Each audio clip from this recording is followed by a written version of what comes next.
Assalamualaikum warahmatullahi wabarakatuh. Perkenalkan, nama saya Tri Septianto. Saya dosen D3 Teknologi Informasi Politeknik Negeri Madiun, mengampu mata kuliah Forensik Digital. Video ini diambil untuk keperluan sertifikasi dosen 2025 pada unsur pengajaran, untuk menyimak apa saja yang ada pada mata kuliah Forensik Digital. Ayo kita langsung lihat di dalam. Mata kuliah Forensik Digital memberikan pemahaman dan keterampilan kepada mahasiswa mengenai prinsip, teknik, dan prosedur yang digunakan dalam pengumpulan, analisis, dan presentasi bukti digital di dalam konteks hukum. Mata kuliah ini mencakup pembelajaran tentang alat-alat dan metode yang digunakan dalam proses investigasi digital serta aplikasinya dalam dunia nyata, termasuk penerapan pada sistem komputer, jaringan, dan perangkat digital lainnya. Capaian mata kuliah ini ada 13. Yang pertama, mahasiswa merespon kontra perkuliahan yang disampaikan oleh dosen. Yang kedua, mahasiswa memahami kejahatan di bidang teknologi informasi yang ada. Yang ketiga, mahasiswa memahami tentang barang bukti digital yang digunakan dalam forensik digital. Yang keempat, mahasiswa memahami Undang-Undang ITE dan hubungan dengan forensik digital. Yang kelima, mahasiswa mengetahui perangkat keras yang digunakan dalam forensik digital. Yang keenam, mahasiswa memahami penanganan insiden dalam forensik digital.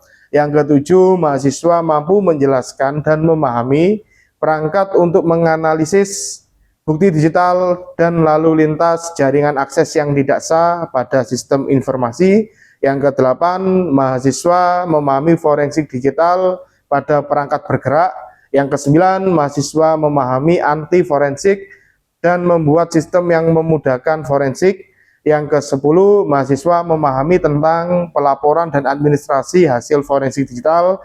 Yang kesebelas, mahasiswa mengetahui tentang profesi ahli forensik digital. Yang ke-12, mahasiswa memahami tantangan dan perkembangan forensik digital. Yang ke-13, mahasiswa memahami tantangan dan perkembangan forensik digital.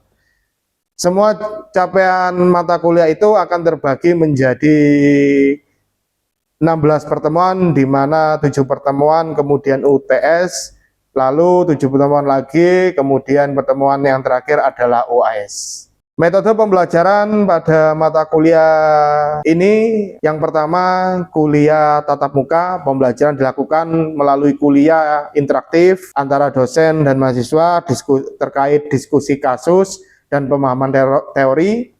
Yang kedua, praktikum. Mahasiswa akan diberikan kesempatan untuk menggunakan perangkat forensik digital dan melakukan simulasi analisis bukti digital. Yang ketiga, studi kasus. Setiap mahasiswa diharapkan dapat menganalisis studi kasus terkait forensik digital untuk mengaplikasikan konsep yang telah dipelajari. Yang keempat, tugas mandiri.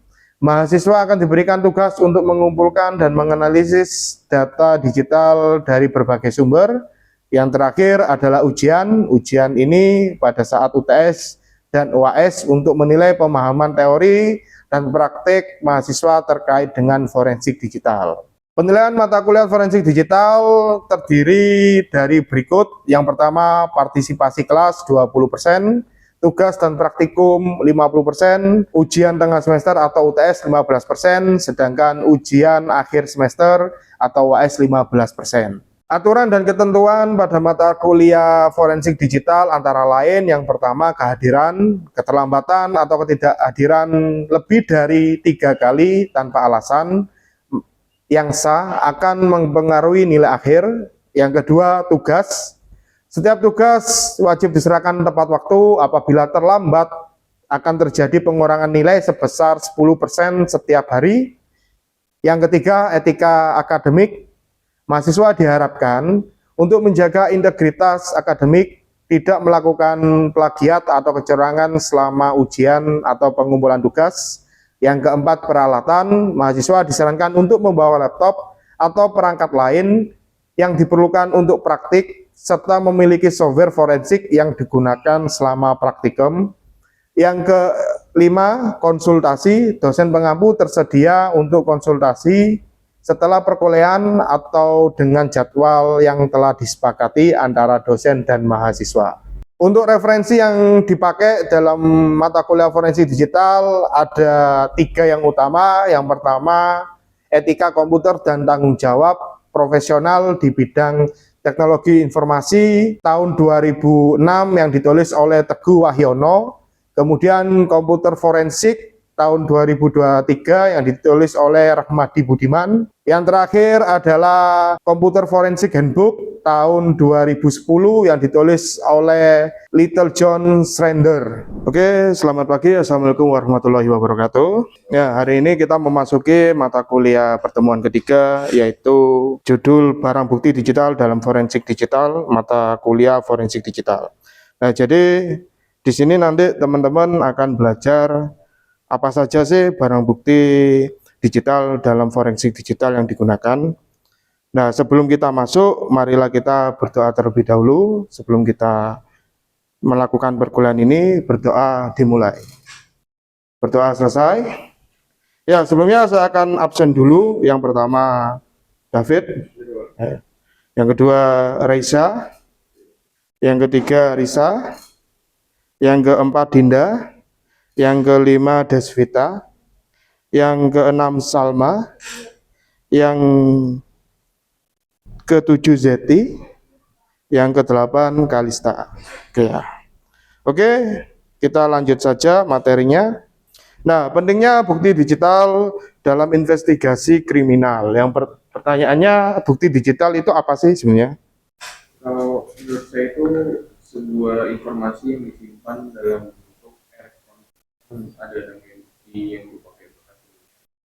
Itu mungkin berupa seperti foto itu kan disimpan dalam elektronik. Oke, singkatnya bukti digital itu alat bantu untuk membuktikan toh, ya toh. Nah, ya. Terus, nah apa saja bukti digital itu?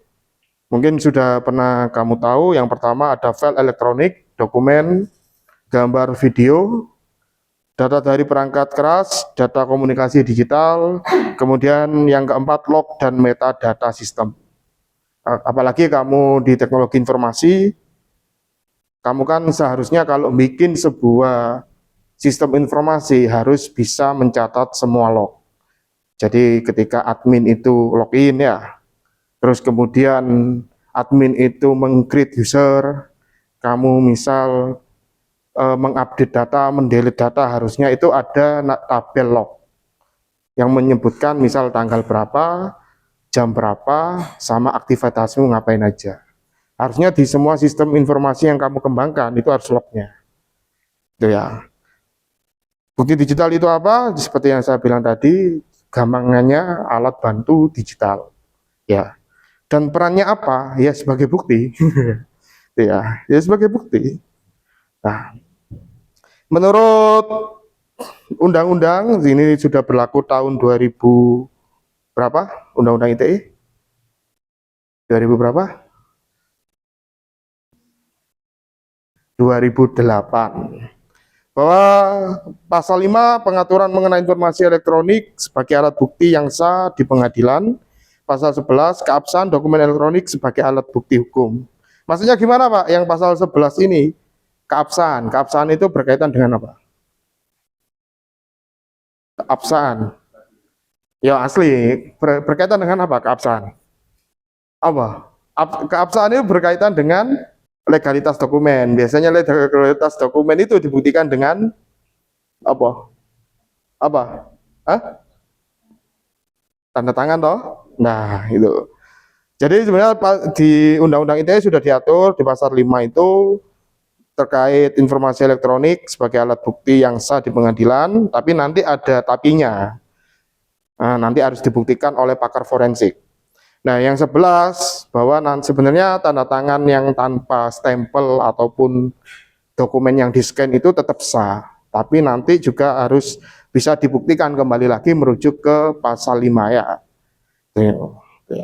Nah, ini ya, peran bukti elektronik di pengadilan apa? Terus peran hakim dan aparat hukum dalam memvalidasi bukti digital. Nah, nanti ini juga harus terlibat orang-orang yang bisa atau orang-orang yang kompeten dalam hal membuktikan itu. Makanya sekarang di kepolisian juga ada divisi cybernya, toh. Itu nanti tugasnya mereka untuk forensik digital dan lain-lain seperti itu. Ya. Nah, klasifikasi bukti digital ada 3 sebenarnya. Ada jenis data, file, sumber perangkat, tingkat keberlanjutan. Nah, maksudnya gimana? Sumber data, file, log, email, komunikasi. Pertanyaannya, apakah ada sebuah log itu yang disimpan dalam file? Apakah harus di database? Ayo, menurut kalian kan pernah tahu bersih-bersih drive C, drive D loh. Mesti kan ada beberapa file itu namanya .log loh. Bahkan CC cleaner itu kan fungsinya kan untuk membersihkan log-log itu toh. Nah, berarti kan pertanyaannya log yang kamu buat, log yang bisa kamu kembangkan untuk merekam semua aktivitas user itu apa bisa masuk database? Itu enggak harus. Jadi bisa pakai file txt log, direkam pakai log. Nah, clear ya. Caranya sama. Jadi setiap ada record, ada aktivitas, dia masuk ke log, di rewrite terus. Rewrite tanpa menghapus. Nah, clear ya. Konsepnya sama kayak kalian belajar masalah Firebase. Firebase itu kan NoSQL loh. Begitupun juga dengan data-data yang disimpan di txt atau log biasa ya. Itu biasanya juga mainnya itu juga mainnya NoSQL. Ya, filenya nanti bisa modelnya kalau terkait JSON itu hanya format. Tapi nanti bentuk-bentukannya terserah. Masih misal kamu pakai kurawal bentuk array silakan. Kamu pakai slash misal gini. Misal saya memetakannya membaginya mungkin kalau kamu pernah mainan Excel, database itu kalau di ekspor itu kan pemesannya kan pakai koma ya, koma toh. Kamu misal convert dia pakai Excel menjadi kolom, itu kan langsung kamu pecah pakai fiturnya langsung toh. Ya toh, yang based on koma ya atau semikolon. Nah, ini kamu bisa pakai koma pemisahnya. Pemisah antar kolomnya itu loh. Atau pakai tanda kayak tanda tegak gitu loh. Ya toh. Atau pakai tanda spasi. Tapi spasi ya kayaknya rada nggak mungkin. Karena siapa tahu nanti logmu itu keterangannya juga mengandung spasi. Nanti semua terpilah-pilah kan ya. Terbaca kolom semua. Ya. Langsung tingkat keberlanjutan sementara atau permanen. Clear ya. Nah, terus menggunakan bukti digital untuk membuktikan atau membantah alibi. Nah, alibi kan alasan ya. Jadi untuk membuktikan atau membantah itu bisa dipakai 3 hal. Yang pertama log aktivitas, kedua data lokasi dari GPS ponsel, kemudian jejak digital di media sosial. Makanya orang yang tanda kutip bermasalah dalam hal, mohon maaf ya, dia itu digital, mesti kadang tidak usah jauh-jauh lah. Selebgram yang pernah bermasalah itu mesti apa yang dilakukan? Mesti menghapus jejak digitalnya dulu di medsos, toh. Nah, seperti itu. Nah, kalau berkaitan dengan data lokasi dari GPS itu memang rada susah membuktikan karena fake GPS kan bisa, toh. Makanya sekali lagi bukti digital itu tetap bisa dipakai, tapi harus dibuktikan dulu benar-benar valid enggak. IP silakan, IP baca MAC address silakan ya. Tapi pertanyaannya apakah IP-nya itu IP-nya dia? Kalau dia pakai VPN. VPN kan berarti kan pakai MAC address-nya server luar juga toh. Servernya toh. Nah, apakah nanti itu valid? Clear ya, enggak. Terus sama log aktivitas ya seperti yang saya bilang tadi bisa txt, bisa database silakan. Nah, ya kemudian pengumpulan bukti digital. Yang pertama menyita perangkat fisik, komputer, ponsel, dan server. Yang kedua menggunakan perangkat lunak forensik untuk memeriksa data. Biasanya yang ini pakai tools. Nah, nanti di teknik pencarian bukti digital ada 3, data carving untuk mencari data yang hilang atau terhapus. Ya, namanya pentingnya log, ya toh. Kemudian yang kedua, analisis metadata untuk melacak perubahan atau pengedaran file. Nah, yang ketiga, penggunakan tool forensik, Ncache, FTK, image, autopsy. Pernah dengar alat-alat ini? Nah, jadi kalau gini, misal gini ya. Kenapa kok tools itu digunakan? Itu paling gampang. Karena nanti, misal gini, saya nyita flash disk ya, flash disk.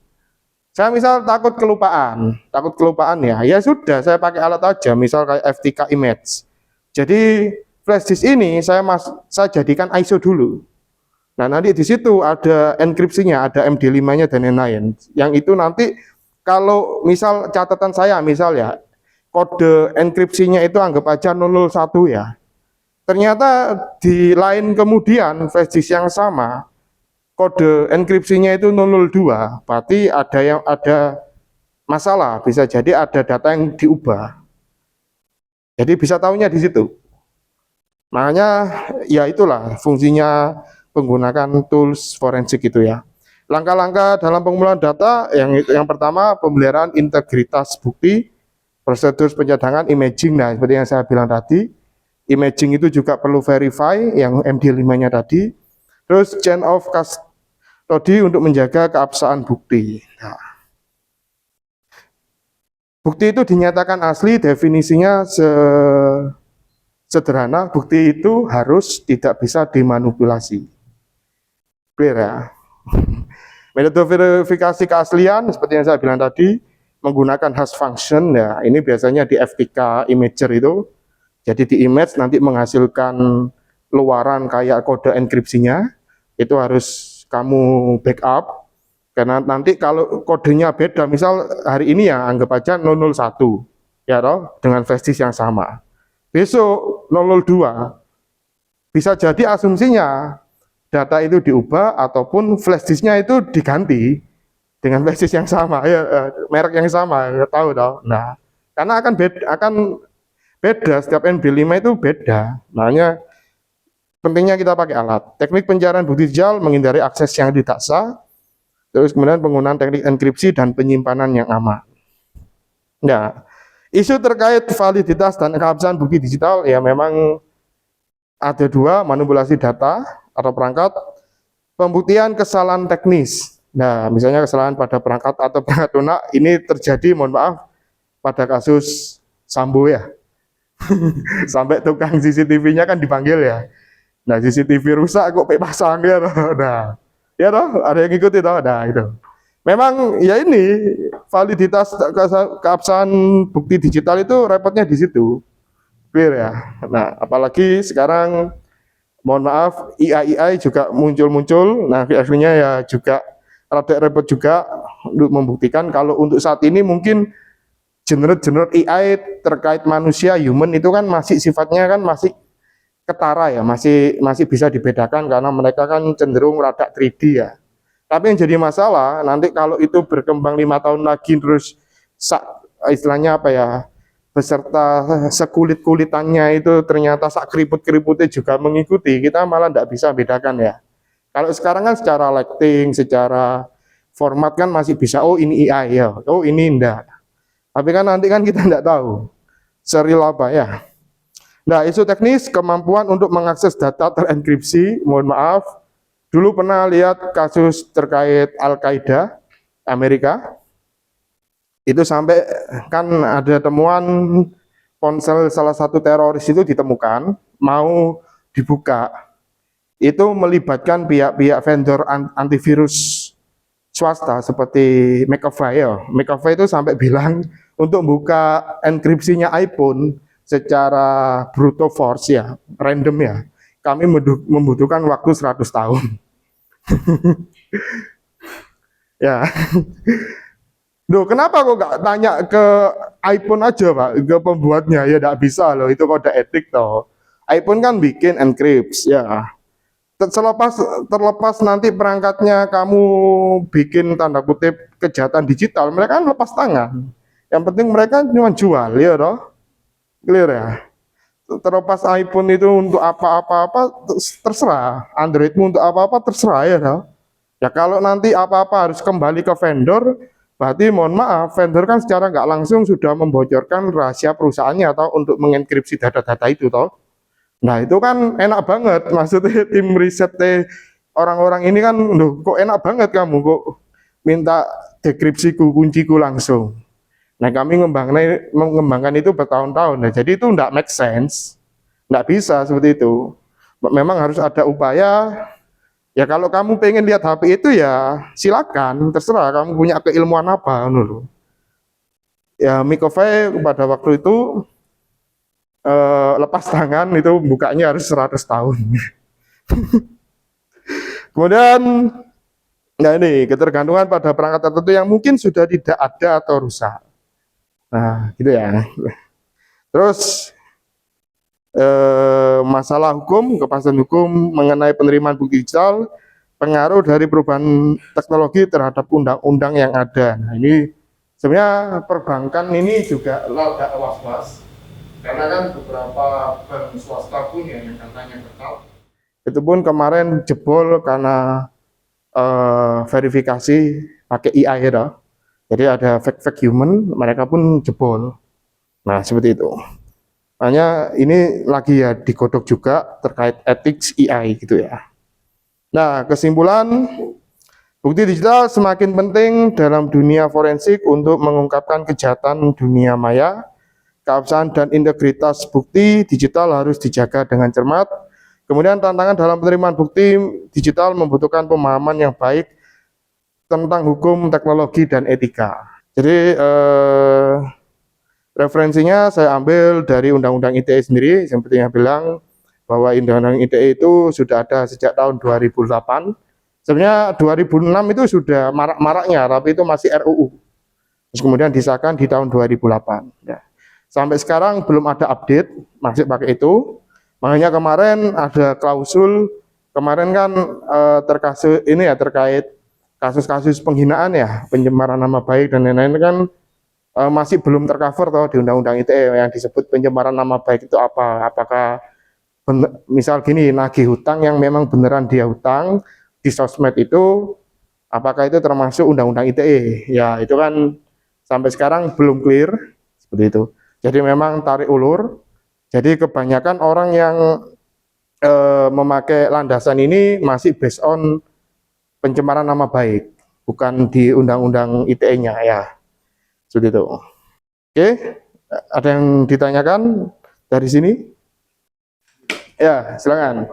Kan tadi kan ada contoh barang bukti digital kan kayak seperti flash disk, Ya, terus kalau ditukar kan jadi berbeda, ya, terus anggapannya kayak TV dan yang lainnya. ya. Itu kalau memang misalnya barang digital misalnya itu sudah diatur atau sudah diganti dengan yang lainnya, gimana cara lainnya agar bisa membuktikan kasus itu benar adanya? Nah, itu memang sampai sekarang pembuktian terkait digital itu memang prosesnya agak lama ya, karena memang melibatkan banyak ahli lah. Karena memang kita tidak bisa semena-mena menganggap hal itu suatu perkara pidata. Ya, misal gini aja, misal gini. Misal Desvita ngechat kamu ya, misal ya. Nah, Desvita itu kebetulan dia itu punya rasa sama kamu sebenarnya. Ya, kebetulan ya namanya anak muda toh. Nah, oke ya. Terus kamu itu nggak sengaja kepencet emot lah, anggap aja emot love lah atau emot cium lah ke Desvita. Nah kami itu sudah tarik ya emot itu ya. Ya toh, berarti kan di HP-mu harusnya sama di HP-nya Desvita kan harusnya chat itu ditarik toh, atau itu chat itu telah dihapus. Terus kamu tambahi, mohon maaf, Dev, saya tadi terpencet. Dan namanya Desvita kadung suka kamu, ya toh, pede nih. Akhirnya ternyata dia pakai WhatsApp yang nggak resmi, yang bisa mengembalikan chat yang hapus itu ya toh. Nah dia pakai WhatsApp itu, terus kemudian emotmu itu masih dikembalikan sama dia. Sedangkan chatmu yang minta maaf itu dihapus. Terus Desvita misal update status, terus dikasih love gitu ya. Kerasku lagi ngechat aku nih, kita kan nggak tahu toh. Nah itu kan hal sepele toh, tapi bisa jadi toh seperti itu toh. Kerasku lagi nyariin aku nih, tuh bisa aja toh, ya toh. Nah itu loh, kita kan nggak tahu chat mana yang dihapus, ya toh, chat mana yang sebenarnya itu ada kesalahpahaman, ya toh, clear ya. Nah kita kan nggak bisa perspektif seperti itu kan kita nggak bisa, clear ya. Nah ya seperti kasus yang dulu mungkin kamu lihat yang temennya SMP itu loh, wong nggak usah kita bicara ITE ya, kita bicara masalah perspektif manusia aja. Ketika misal ada cewek nih, dia itu SMP, ini kan kasusnya viral loh di Surabaya itu. Dia itu sempat dulu waktu SMP itu tujuannya itu baik, cuman ngasih minuman atau makanan itu loh, ya toh. Pas saat si cowok itu lagi nggak punya uang saku, ya toh. Tapi buktinya ketika dia dikasih, dia itu ngira, oh cewek ini seneng karo aku, ya, cewek ini suka sama saya. Nah ini kan perspektif toh, ya toh. Nah sampai dia diteror, intinya si cowok itu mindsetnya itu langsung berpikir bahwa si cewek ini harus tak dapetin karena dia pun ya suka sama saya. Nah, sampai diteror toh, sampai ganti-ganti akun toh. Nah sampai dia itu risih ya. Ya, nyidik ini koyo gaya pinjol ya, dikowejar terus ya, gitu ya, clear ya. Nah, jadi memang kembali lagi ke perspektif. Hukum itu sebenarnya kan perspektif toh. Hukum itu perspektif dan kita enggak, makanya di dalam hukum itu tidak ada gugatan balik. Yang ada itu menggugat lagi dengan misal gini, kamu misal kita urusannya terkait pencemaran nama baik ya. Tugasmu itu hanya membuktikan ketika kamu dilaporkan nih pencemaran nama baik ya. Tugasmu itu membuktikan bahwa itu benar apa enggak. Kalau benar ya kamu akan dihukum dengan pasal yang berlaku. Kalau itu salah ya sudah, kamu bebas. Tapi kalau kamu enggak terima, kamu harus menuntut balik. Misal, saya enggak terima loh ini sudah, tapi enggak bisa, maksudnya enggak terima karena kamu menang. Kamu harus balik, misal tuntutannya harus beda lagi, misal ya karena kasusmu ini saya kan terliput oleh media, banyak orang yang tahu saya, akhirnya kamu menuntut dia pencemaran nama baik karena fitnah toh. Nah buktinya apa? Buktinya saya menang di pengadilan, ya toh, buktinya kan kamu menang. Nah dia kan kalah. Nah itu yang dipakai, jadi tidak ada istilahnya balik menggugat kayak anak kecil misal engkel-engkelan debat, enggak, hukum itu enggak gitu. Jadi misal ada perkara A, kamu itu harus buktikan bahwa kamu benar apa salah. Kalau kamu dinyatakan salah, ya kan berlaku hukum yang ada. Kalau kamu benar, ya sudah, clear.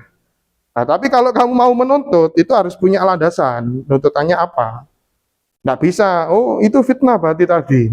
Fitnah pun ya harus apa? Kalau cuma di fitnah ternyata tidak ada media yang meliput atau apa ya, ya sudah, itu berarti kamu nggak bisa nuntut pencemaran nama baik, clear ya. Makanya hukum itu perspektif sebenarnya. Jadi kamu nggak bisa kayak anak kecil engkel-engkelan, misal, oh iki permenku, kamu buktikan, ya. Terus mari ngono, ya iki bener iki permenku, mari ngono, kamu balik, oh, awas ya menurut Aisyah. Jadi memang harus dibuktikan. Di hukum itu keluarannya itu cuman kamu benar, kamu dibuktikan bersalah atau kamu dibuktikan bebas. Itu aja. Kalau kamu misal merasa benar, ya nanti bisa banding, ya toh. Nah, tapi diputusin salah kan kamu bisa banding. Nah, kita bicara masalah hukumnya. Makanya enggak bisa, sekali lagi perspektif lah, banyak lah perspektif ya. Gitu ya, karena manusia lah ya. Banyak contohnya. Jadi enggak bisa chat itu tiba-tiba menjadi barang bukti, ya loh. Nggak bisa tiba-tiba email itu menjadi barang bukti. Itu harus dibuktikan juga, harus ada pihak yang memvalidasi. Oke, tidak ada pertanyaan yang lain?